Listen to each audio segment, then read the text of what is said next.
Fala, sucesso! Tudo bem com você? Que bom te encontrar novamente, nosso bate-papo, sempre aqui na tela da TV Brasília, nas redes sociais da nossa Clube FM Brasil, também da TV Brasília, do Correio Brasiliense, esse espaço aberto para falarmos de assuntos importantes, relevantes.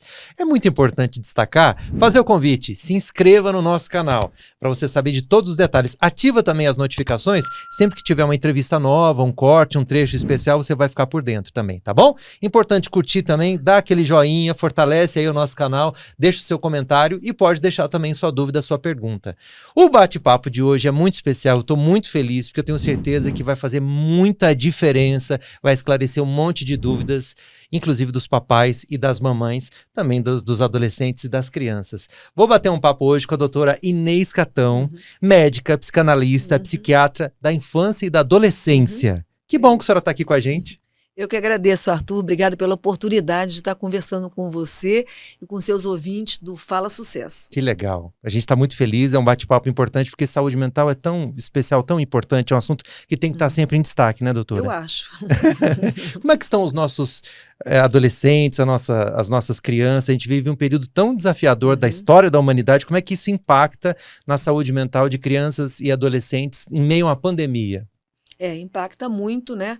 Eles estão apresentando muitos sintomas que a gente está começando agora a recolher os primeiros efeitos, né? A gente nem está na pós-pandemia, né? Ela não acabou, mas a gente está começando a recolher os primeiros efeitos do pós-pandemia, por assim dizer, né? Sobre os adolescentes e as crianças. Nesse sentido, falando um pouco sobre o autismo, o que é o autismo? Pois é, eu queria, né, você já me apresentou, mas eu queria esclarecer da onde é que eu falo.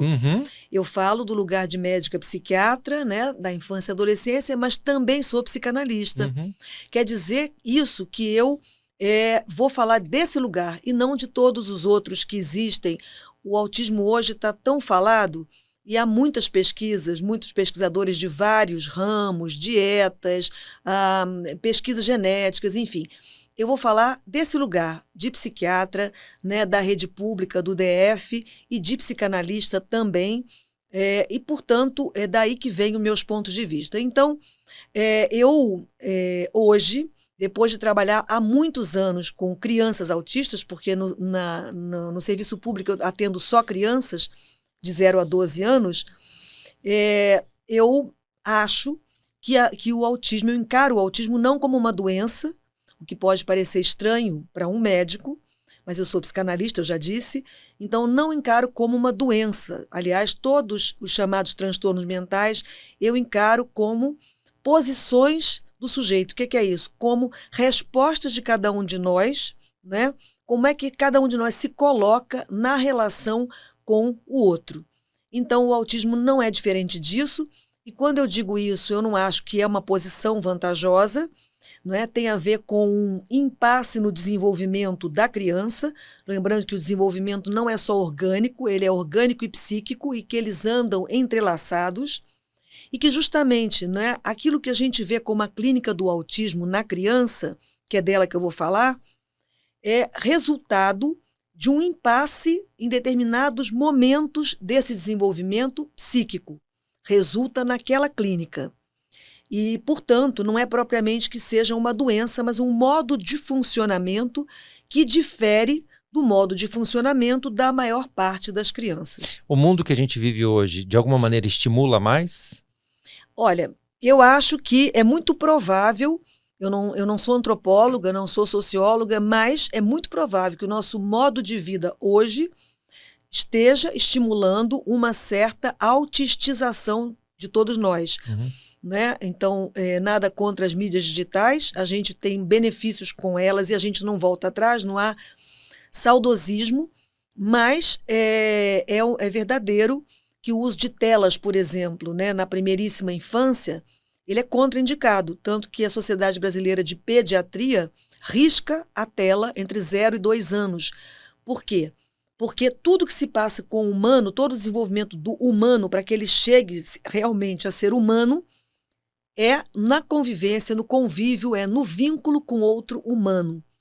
E quando a gente está no uso de uma tela, a gente sabe que não precisa de nada nem de ninguém. Vai encontrando o que quer, apenas com os dedinhos na tela, como a gente vê crianças de 1 ano hoje apegadas às telas dos celulares, né, com o dedinho, e com o dedinho às vezes em superfícies que não são touch, como se fossem. Então, com certeza que o nosso modo de vida tem efeitos. E nem todos eles são benéficos para o nosso modo humano de ser. Primeiro sinal de alerta.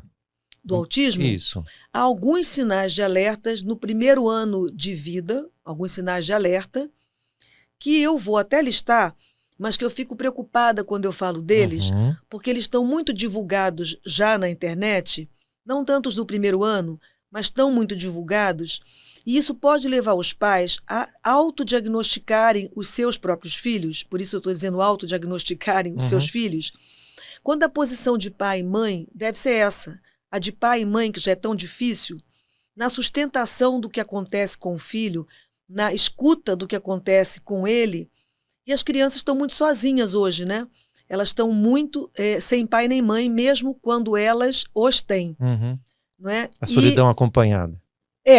Exatamente. E, muitas vezes a gente assiste a criança que ela é negligenciada, apesar dela estar em tese com adultos que as cuidam. Isso não é uma crítica aos pais, os pais são parceiros, né? Mas é um alerta também esse, para que os pais possam estar mais junto dos seus filhos, prestando mais atenção no que eles fazem e no que eles... É porque às vezes também os pais estão reproduzindo o tipo de atenção que tiveram também, né? Muitas então é um vezes. momento de Claro. fazer esse questionamento também, Sim. né? O que eu posso melhorar em relação ao que eu recebi, né? Então, os sinais de alerta do primeiro ano, para não dizer que eu não falei disso, né? A gente trabalha há muitos anos com pesquisas, com pesquisadores que fazem pesquisa qualitativa, né, sobre autismo. E então um desses grupos, que é um grupo de Pisa, na Itália, que pesquisa vídeos caseiros de crianças que depois tiveram o diagnóstico de autismo, fez uma lista de alguns sinais de alerta do primeiro ano. E, geralmente é um bebê mais sério, que não sorri. É um bebê mais que não emite sons ou que não faz a conversinha comum dos bebês a partir dos 2 meses de idade, cada vez mais cedo. É um bebê que se movimenta pouco e que a movimentação corporal ela é desorganizada, a parte de cima não conversa com a de baixo, por exemplo, ou as manifestações de linguagem, elas não são acompanhadas da movimentação de mãos.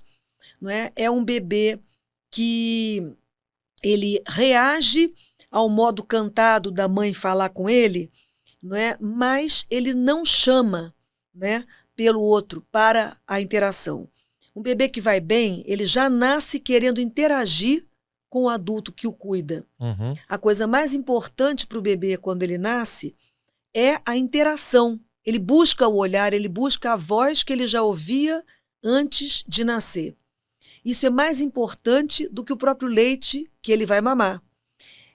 Ele se alimenta da presença do outro. Isso é o bebê que vai bem. Então, ele faz um movimento ativo de busca pela interação.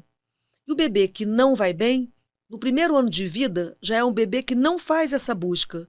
É um bebê que fica mais recolhido, tanto em termos de movimento, quanto de sorriso, quanto de olhar, quanto de produção linguageira, vocalização e balbucio.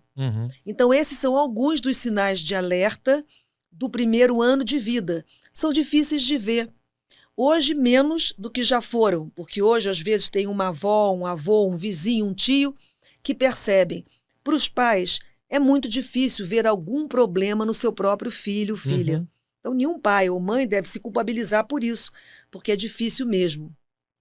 Mas a gente atravessa uma coisa tão grave ou mais grave do que essa, né? Do que essa de não conseguir perceber, no primeiro ano de vida, que tem um problema com seu filho, né? Que é a pandemia de diagnóstico de autismo. Eu não posso deixar de falar nisso. Por favor. Isso vem me ocupando nos últimos tempos. Eu que trabalho há mais de 20 anos com detecção e intervenção oportunas de risco, né? De algum sinal, sintoma psíquico que fale do sofrimento da criança pequena, do 0 a 3. Mas o que a gente está vivenciando hoje é uma pandemia de diagnóstico de autismo.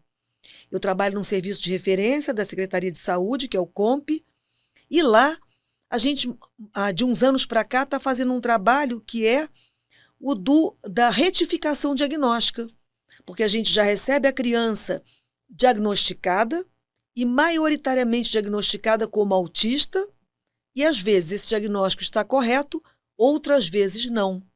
Um diagnóstico Acontece? muito. Então, o diagnóstico atempado, feito a tempo, não é o mesmo que um diagnóstico apressado. É muito grave a gente colar um diagnóstico fechado em uma criança. O efeito, não é muito grave, ele é de uma autoprofecia que se torna realizada. Né? Uma criança que passa a ser vista como autista, se ela não era, ela acaba, né, integrando esse diagnóstico. Ela pode acabar integrando esse diagnóstico. Então, a gente tem que ser muito cuidadoso. É muito difícil. A clínica com a primeira infância não é para amadores. É uma clínica para pessoas profissionais que são experimentados naquilo que estão fazendo. Né? Por quê? Porque a responsabilidade é muito grande. Hoje, com tanto tempo de experiência, muitas vezes eu fico com dúvida no diagnóstico. E, na dúvida, eu prefiro não fechar o diagnóstico de modo apressado e encontrar mais vezes a criança. Isso encontra vários contraditórios. As escolas precisam de um diagnóstico fechado para atribuir, por exemplo, uma turma reduzida. Isso é um dos problemas que a gente atravessa. É a solicitação ao profissional de que feche o diagnóstico rápido, quando nem sempre ele é claro, e quando ele não é claro, melhor para a criança. Porque quando ele é muito claro, que qualquer um, né, nota, né, significa, em geral, que é mais grave. Doutora, uma vez identificado o autismo num jovem, numa criança, como identificar agora o grau dentro desse espectro, é isso? Do autismo? Essa ideia do espectro, ela vem se difundindo desde os anos 60 do século passado, mas ela chegou ao seu auge com uma das classificações americanas, que é a DSM-5, o DSM-5, que, no entanto, só passa a existir em 2013. E é a partir daí que a gente passa a falar em transtorno do espectro do autismo, ao invés de falar em transtorno global do desenvolvimento. Hoje eu sou favorável, era bom que a gente voltasse a falar em transtorno global do desenvolvimento. Por que eu prefiro? Porque, de fato, quando a criança ela tem um funcionamento autístico, isso vai alterar a todos os níveis o seu desenvolvimento. Né? E como o autismo não é a única psicopatologia que a gente encontra, não é o único modo de sofrimento da criança, mas ele é o mais grave porque ele atinge, né, o funcionamento da criança muito precocemente e, com isso, vai, de fato, né, tornando o desenvolvimento dela todo complexo, mais do que ele já era, mais complicado. Então, mas eu prefiro chamar, por isso, de transtorno global do desenvolvimento, como se chamava antes, do que agora. Desde que a gente nomeia como transtorno do espectro do autismo, isso possibilitou o quê? A entrada, já que a ideia é o espectro, a entrada nesse diagnóstico, né, de muitas crianças que, de fato, não o são. Então, na dúvida, o profissional tem tendência a dizer: na dúvida, eu coloco aqui porque é o espectro e vamos ver. Né? Então, essa ideia do espectro, que é de 2013 para cá, eu acho que ela tem sua parcela de colaboração na pandemia de diagnóstico de autismo. Mas você perguntou pelos graus, que é outra coisa da qual não se falava até 2013. A partir do DSM-5 é que passa a se falar em grau 1, 2, 3, ou leve, moderado e grave. As pessoas confundem. Asperger é um outro tipo de autismo que hoje não está na classificação DSM-5, mas ainda existem as pessoas com Asperger. Não quer dizer autismo leve. O autismo leve é aquele autismo que passa desapercebido por uma pessoa desavisada. Né? O autismo moderado, a criança, estou falando de crianças, né, tem sintomas que já são sintomas que são perceptíveis. E o autismo grave né, é realmente aquela criança que vou dizer um termo que eu não gosto muito, é uma criança que é muito disfuncional Uhum. para a funcionalidade habitual da maior parte das crianças. Mesmo um leigo consegue observar. Mesmo um leigo consegue observar. Eu não gosto muito, mas hoje, para você ver a que ponto a gente chegou, da pandemia de diagnóstico, os pais chegam e quando vamos supor que você concorda com o diagnóstico que eles já trazem e diz de fato, seu filho é autista. Os pais dizem maioritariamente, eu já sabia. Mas qual o grau, doutora? Ele já vem querendo saber, a segunda pergunta é o grau. Uhum. Ora, o grau do autismo, ele só importa, e mesmo o diagnóstico, ele só importa para o profissional que vai tratar da criança. Porque o diagnóstico, orienta a direção de trabalho. Uma criança que é autista é diferente de uma criança que é psicótica, diferente de uma criança que é, a maioria delas, neurótica.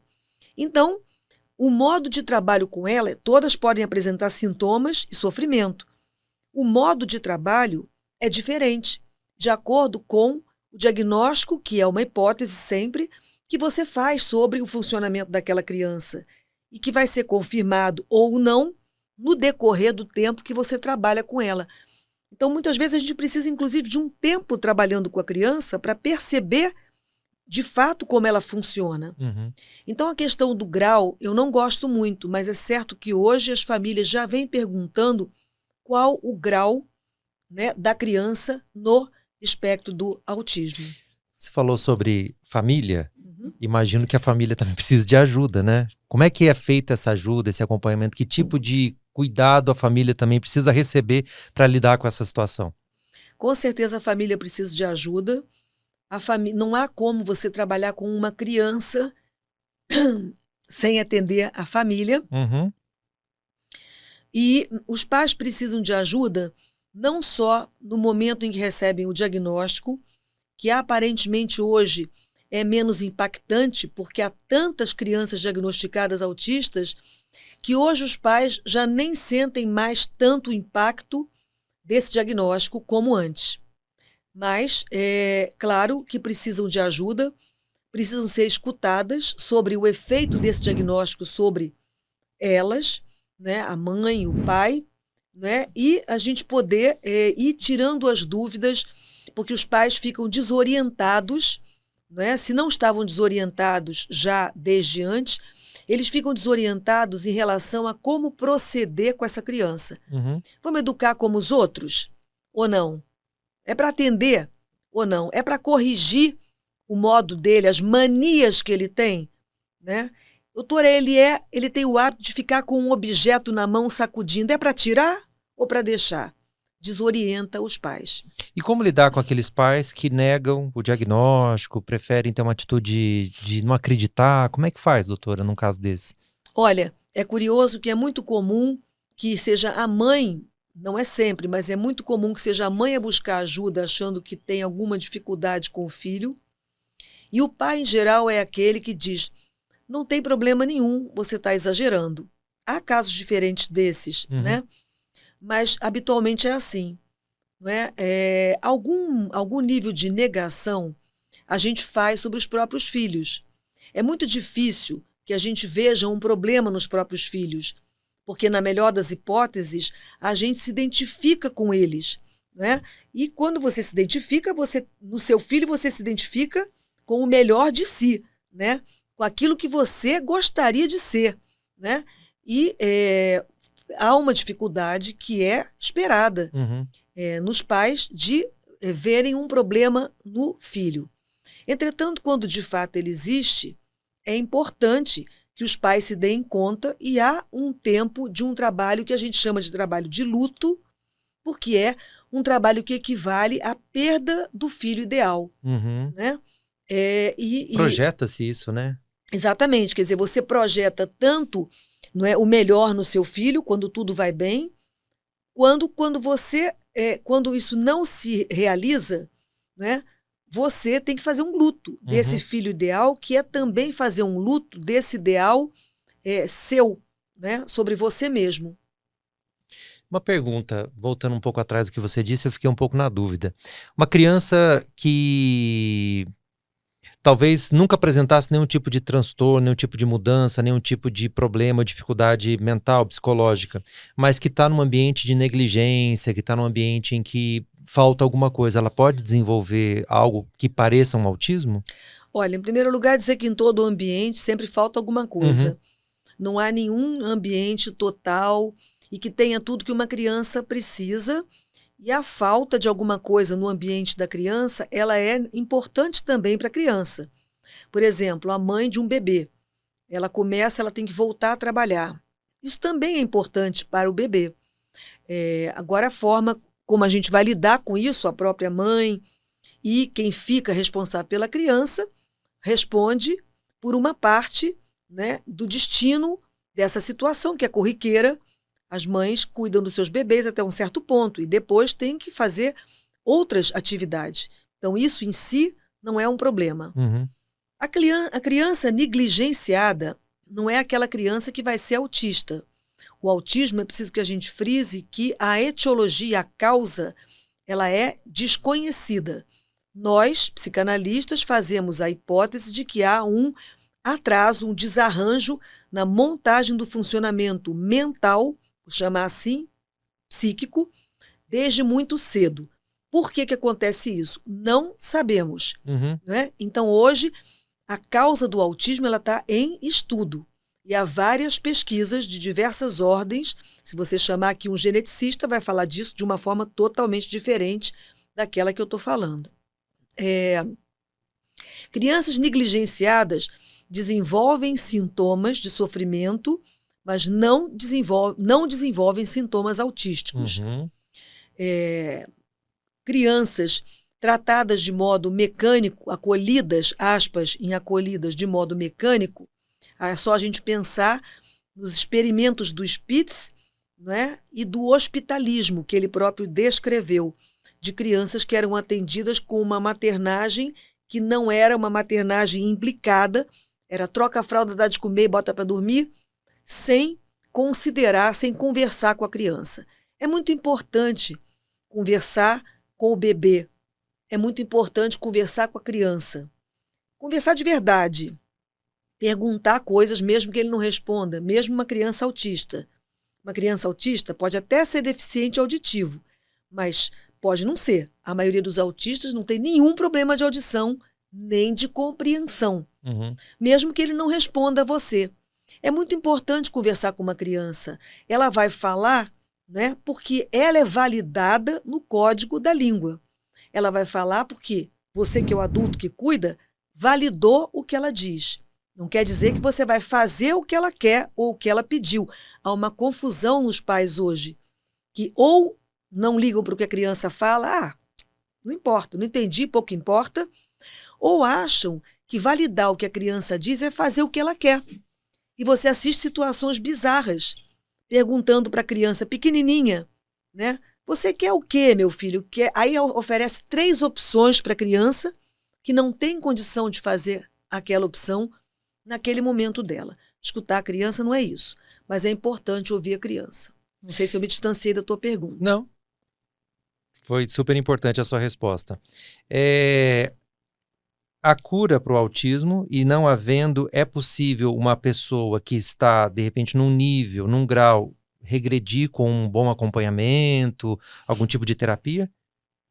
Hoje não há cura para o autismo, até porque, como eu disse a você, a causa é desconhecida, a gente não pode afirmar a causa genética, inclusive, embora alguns casos tenham em comum, não é, um transtorno num determinado gene, mas hoje a gente não pode afirmar causa para o autismo. Então, a questão é que quando a gente pensa em autismo, a gente pensa com o padrão de uma doença outra da medicina. Então, na verdade, a cura na medicina mesmo, para não falar das doenças mentais só, ela é em muito poucos casos. Né? Por exemplo, uma infecção por uma bactéria. Tomou antibiótico, mata a bactéria, ficou curado. Hoje, a ideia de saúde não é voltar ao estado inicial, que seria um estado, em tese, sem doença. Não. Hoje, o entendimento da saúde é do processo saúde-doença, né, sobre o qual cada um de nós é responsável, e o que a gente aprende a fazer é a gestão das nossas próprias condições de doença. O autismo não é diferente disso. Uma criança diagnosticada como autista, ela não vai deixar de ser autista, não depois do primeiro ano de vida. No primeiro ano de vida, você pode fazer intervenções que podem fazer com que ela se organize de um outro modo de funcionamento, em um outro modo de funcionamento não autístico. A partir de um ano de vida em diante, dificilmente ela vai deixar de ser uma criança autista, mas ela pode sim mudar dentro da própria condição autista dela de ser. Entendi. Então ela vai funcionar diferente de outra criança, mas ela pode melhorar muito dentro do funcionamento autístico dela. Agora, não sem ajuda. Uhum. Por falar em ajuda, eu vi que você trouxe aí alguns livros, você também é autora de algumas obras, tal. Fala um pouco pra gente, algumas inclusive voltadas mais para profissionais, né? Mas tem também para o grande público. A gente tem muitos artigos publicados, né? Todos os meus artigos estão publicados, cada um num lugar diferente, e alguns livros que a gente participou ou diretamente escreveu. Então, o meu livro, né, de autoria, que é da minha tese de doutorado, é O Bebê Nasce pela Boca. É um livro que já é de 2009, mas que continua à venda, sendo constantemente reeditado. Não é propriamente um livro para o grande público, mas não acho que o acesso seja difícil, a leitura seja de difícil acesso. Nesse livro, O Bebê Nasce pela Boca, que é uma fala de uma criança autista, esses 2 livros que eu vou mencionar, tem no título, dão no título, desde o título, a palavra criança, né? O Bebê Nasce pela Boca é a fala de uma criança que eu relato, cujo atendimento eu relato no livro. Uma criança autista. Então, esse é um deles. Um outro livro que eu queria falar dele foi editado em 2020, é um bebê da pandemia, que é o mal-estar na infância e a medicalização do sofrimento, que é um tema ao qual a gente vem se dedicando também. Esse é um livro onde eu sou organizadora, é um livro da editora Ágalma, de Salvador, e eu fui convidada para organizar o volume, e muitos colegas que trabalham com esse tema no Brasil todo estão nesse volume. Esse é de mais fácil leitura, eu acredito, para o público em geral, e ele traz a nossa preocupação e a nossa dificuldade, que é, por um lado, não deixar de fazer o diagnóstico cedo, para poder possibilitar intervenções de que a criança precisa, e, por outro lado, não fazer o diagnóstico rápido demais, né? Colocando a criança numa situação de ser nomeada pelo próprio diagnóstico. Antecipadamente, e a gente esquecendo o nome dela. Olha, é importante esse assunto, inclusive quero convidar você novamente para ir para as redes sociais, para o YouTube. A gente vai encerrar aqui a nossa conversa na TV Brasília, mas eu quero continuar falando sobre isso com a doutora Inês, que é um assunto muito importante. Então vai para o YouTube agora e acompanha o nosso Fala Sucesso de lá, tá bom? Agora só para o YouTube, doutora Inês, eu queria falar um pouco a respeito desse assunto que realmente é preocupante. Você estava falando sobre a medicalização, não é isso? Da saúde, como é que é isso? Medicalização da infância. Da infância. Na verdade, a gente está num processo já antigo de medicalização da vida. Quase mais ninguém você vê que não tome algum remédio psiquiátrico. Hoje eu dou aula na Faculdade de Medicina aqui do GDF, na ESCS, e ao sair da aula hoje de manhã, uma aluna me abordou para me dizer, se desculpar pela não presença em um determinado momento, e me dizer que ela faz uso de medicação psiquiátrica. Não é caso único, né? Então a gente conhece muitos de nós estão em uso de medicação. O diagnóstico de depressão caiu na banalidade. A ansiedade, mas é uma coisa muito grave, porque as pessoas falam de si, né, se apresentando pelo diagnóstico. Eu sou deprimido, eu sou bipolar, como essa aluna me dizia, doutor, eu sou bipolar. Certo. Então ela não se identifica mais como ela mesma, né? Eu sou estudante de medicina, eu sou a fulana, filha dos meus pais, ela se identifica com o diagnóstico que ela recebeu. Como se o diagnóstico fosse um vírus, como o coronavírus, que vem se implantar na pessoa. Como se o transtorno bipolar viesse se implantar na pessoa como um vírus. Então as pessoas acreditam que, da mesma maneira, ele pode ser retirado dela. Não é assim, gente. Um transtorno mental, um transtorno psíquico, a clínica, ela mostra o sofrimento de um sujeito, o modo como ele lida com as contingências da vida dele. Então, tem muitos enganos que a gente vem atravessando há um longo tempo.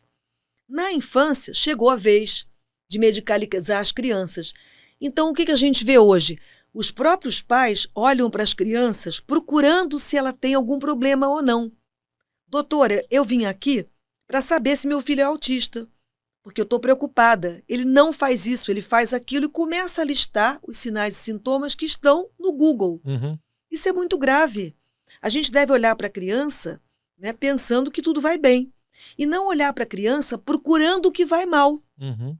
Isso é diferente de você escutar a criança, de você olhar para a criança admitindo que ela possa estar em sofrimento. Equilíbrio. É um equilíbrio muito difícil. Uhum. E nesse momento, a balança está pesando muito para o lado da medicalização. Uhum. Eu gostaria de tomar a liberdade aqui de falar com você, a gente falava disso antes, como é um bate-papo, né? Eu estava vindo para cá e não por acaso, uma colega que é neuropediatra aqui em Brasília, conheço vários amigos, bons profissionais, ela me manda uma foto desse livro, O Mal-Estar na Infância, o livro que eu organizei, e ela diz assim, ela diz lá pelas tantas, cansei de prescrever psicoestimulante, antipsicótico e antidepressivo para meninos que sofrem, em maiúscula. Até as psicólogas acreditam nas caixinhas. Sou aguerrida aos fundamentos da neurobiologia, diz ela, contudo sinto-me reduzindo o paciente a uma lista de problemas que não o significa. Caramba. Isso é uma neuropediatra da nossa rede, uma excelente profissional, e me falava disso. No caminho para cá, eu estava num táxi, num Uber. E no Uber, ao me ouvir falar com a colega, né, no alta voz, no viva voz, ele vira-se para mim e diz, a senhora é psicóloga? Eu digo, não, sou psiquiatra. E ele diz, eu tenho um filho autista. E, na verdade, ele complementa, bom, na verdade ele está em avaliação, né, mas provavelmente é autista. Então, a quantidade de crianças diagnosticadas e diagnosticadas como autista é assustadora. A quantidade de crianças medicadas é assustadora. Hoje de manhã eu fui com os alunos da medicina a uma escola pública, onde a gente está fazendo um trabalho de prática educativa em escola. E em todas as salas onde a gente foi em todas as salas da escola, havia criança diagnosticada e certamente em uso de medicamento. Isso é muito grave. Diagnósticos de quê? Bipolaridade? Não, eu não cheguei nesse ponto de ver, né? Mas toda a sala tinha? Toda a sala tinha, além de uma sala específica, que é as salas com as turmas de TGD, como a gente diz, o que só existe no DF, era uma sala com 4 alunos muito graves, com 2 professores. Mas fora isso, em situação de inclusão, todas as salas estavam nessa situação. Uhum. Então tem alguma coisa errada, né?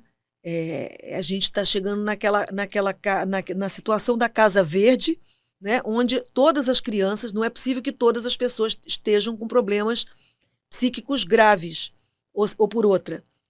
Até é verdade que muitas crianças têm problemas psíquicos, mas nem todos são autismo, né?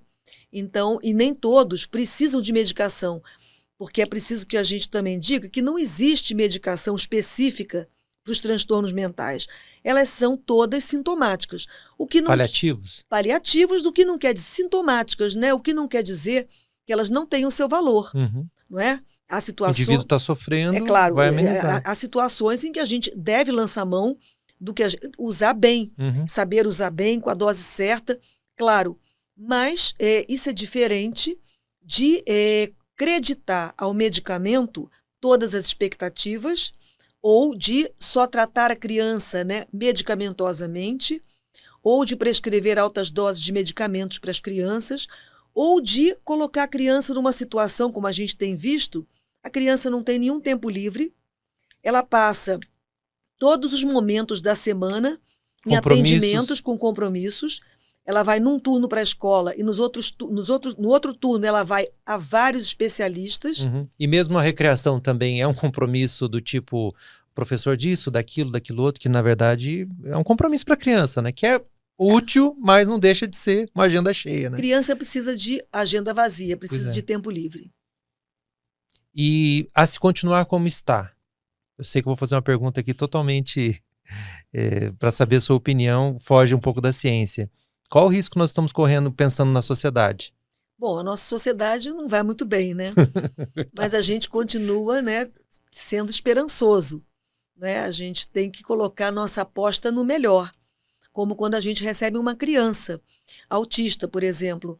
Nossa aposta é no melhor. Nossa aposta, enquanto psicanalistas, é no sujeito na criança, ou seja, é em que ela possa, em que aquilo que ela apresenta como clínicas é a expressão de um mal-estar dela. A gente não vai trabalhar para normatizar essa criança, não vai trabalhar para que ela haja como a maioria das crianças.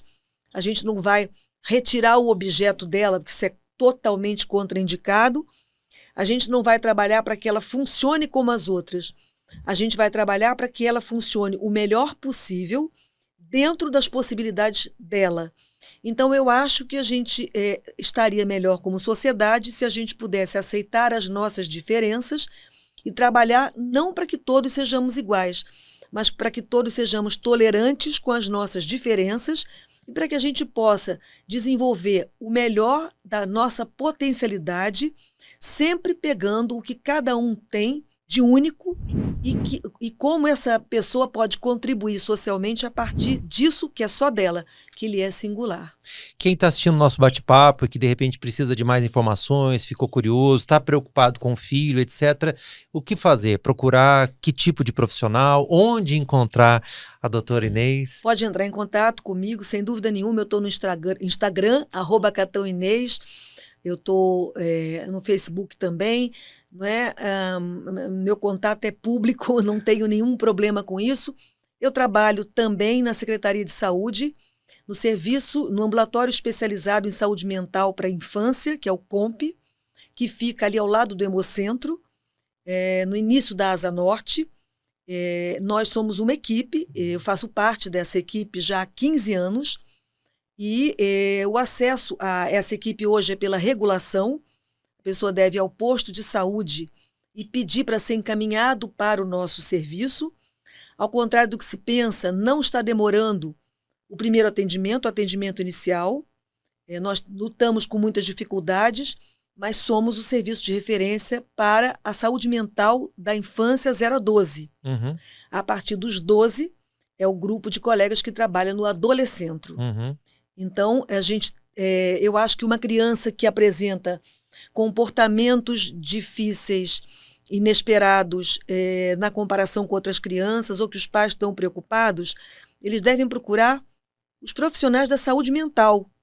A gente tende, hoje, por causa da divulgação do autismo como um transtorno do neurodesenvolvimento, que só aconteceu a partir de 2013, né? E eu não sou favorável a falar em transtorno do neurodesenvolvimento, porque isso enviesou o nosso pensamento.